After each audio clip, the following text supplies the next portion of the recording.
حضرت بلال حبشی کو جو ہے وہ سنگریزوں پہ کھینچا جاتا ہے اور وہ کنکر ان کے جسم میں کھپ جاتے ہیں اور کھینچ کر کے پھر نکالا جاتا ہے. کبھی تپتے ہوئے کوئلوں پہ ان کو رکھا جاتا ہے. امیہ بن خلف چنگارتا ہے, بلال رک جاؤ, چمڑا ادھیڑ دیں گے. لیکن بلال مسکرا کے کہتا ہے تو ترش روح ہو کے گالی ہزار دے, یہ وہ نشہ ہی نہیں جسے ترشی اتار دے. اور بدنامی سے بڑھتا ہے محبت کا جنوں, نشہ اتنا ہی تیز ہوتا ہے جتنی ہوا لگتی ہے. تو جو کرنا ہے کر. بلکہ بلال حبشی کو تپتی ہوئی ریت پہ لٹایا اور سینے پہ رکھا پتھر, اور بلال مسکرا رہے.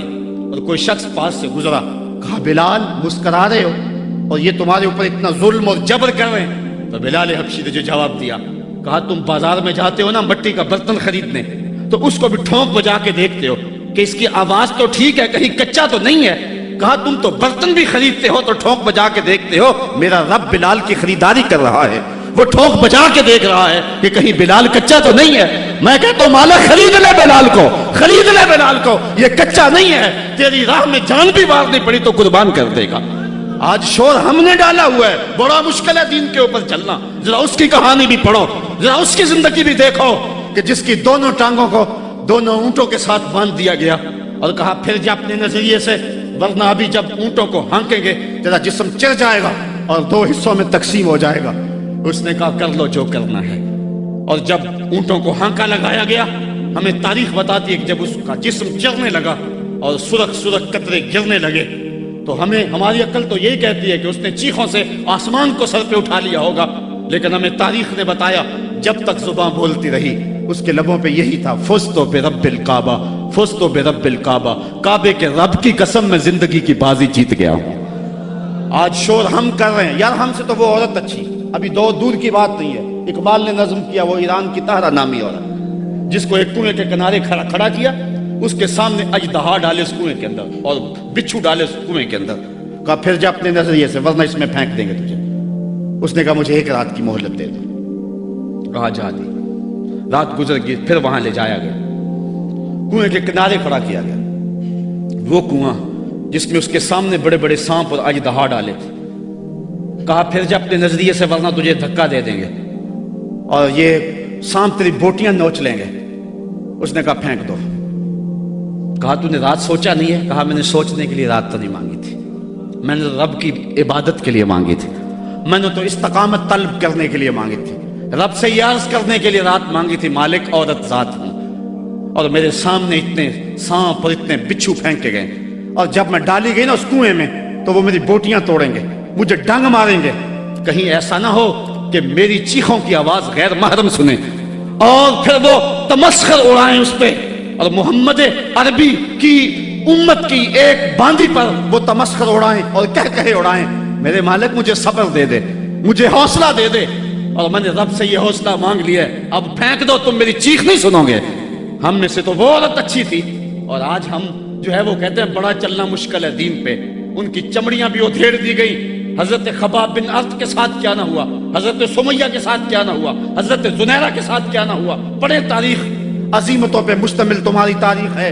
اور آج ہم کس جگہ پہ کھڑے ہیں, اور آج ہم دین کے لیے تھوڑی سی تکلیف بھی برداشت نہیں کرتے, بلکہ ہماری بے غیرتی کا حال تو یہ ہے کہ بیرون ملک جانے کے لیے لوگ اپنے آپ کو مرزائی نہیں لکھ رہے. مرزائی ختم نبوت کا باغی ہے, مرزائی گستاخ رسول ہے. ایک منٹ کے سینکڑویں سیکنڈ کے مطابق بھی جو ہے وہ اپنے آپ کو گستاخ رسول کو کہلوانا کیسے مومن گوارا کر سکتا ہے. آج کتنے لوگ ہیں جو مرزائی لکھ کے بیرون ملک چند ٹکوں کے لیے جو ہے وہ اپنا دین بیچ رہے ہیں. کہاں وہ لوگ اور کہاں یہ زمانہ. وتواصوا بالصبر, دکھ آئے گھر میں چولہا نہ جلے کوئی بات نہیں ہے. ہمارے نبی کی یہ سنت بھی ہے, ایک ایک مہینہ گھر میں کبھی چولہا حضور کے نہیں جلا کرتا تھا. امام منذری نے لکھا ہے کہ حضور جب آئے نا حضرت سیدنا سلمان فارسی کے گھر کے اندر, انہوں نے ایک دن حضور کو گزرتے ہوئے دیکھا, دعوت کی, تو جب حضور کے سامنے کھانا رکھا گیا تو آنکھیں اشک بار ہو گئی, اور پھر ایک روٹی لی اور چند بوٹیاں ایک خادم کے ہاتھ میں دیتے ہوئے کہا جاؤ ہمارے گھر دے آؤ, میری بیٹی فاطمہ کتنے دنوں سے بھوکی بیٹھی ہے. مال کے کونین ہیں گو پاس کچھ رکھتے نہیں, دو جہاں کی نعمتیں ہیں ان کے خالی ہاتھ میں. صاحبو میرا لہجہ تھوڑا سا آج بے ترتیب ہو گیا ہے, لیکن آج میں اور آپ دیکھیں کہ ہم کس جگہ پہ کھڑے ہیں. وتواصوا بالصبر, حق اور صبر کی وصیت اس کو کبھی بھی نہ چھوڑیں۔ حضرت عمر فاروق رضی اللہ تعالیٰ عنہ کی جب سانس ٹوٹ رہی تھی، ایک انصاری آپ کا حال پوچھنے آیا اور اس کی شلوار ٹخنوں سے نیچے لٹک رہی تھی۔ اس نے کہا حضرت آپ کا کیا حال ہے؟ کہا اللہ کا شکر ہے میرا حال تو ٹھیک ہے، جوان تیرا حال ٹھیک نہیں ہے۔ اس نے کہا حضرت کیا ہوا؟ کہا یہ شلوار اوپر کر لے، یہ تہبند اوپر کر لے، ایک تو تیرے کپڑے ناپاک ہونے سے بچ جائیں گے، دوسرا تیرا رب بھی راضی ہو جائے گا۔ اور اس کے بعد آپ کی سانس ٹوٹ گئی اور دائی اجل کو لبیک کہہ گئے۔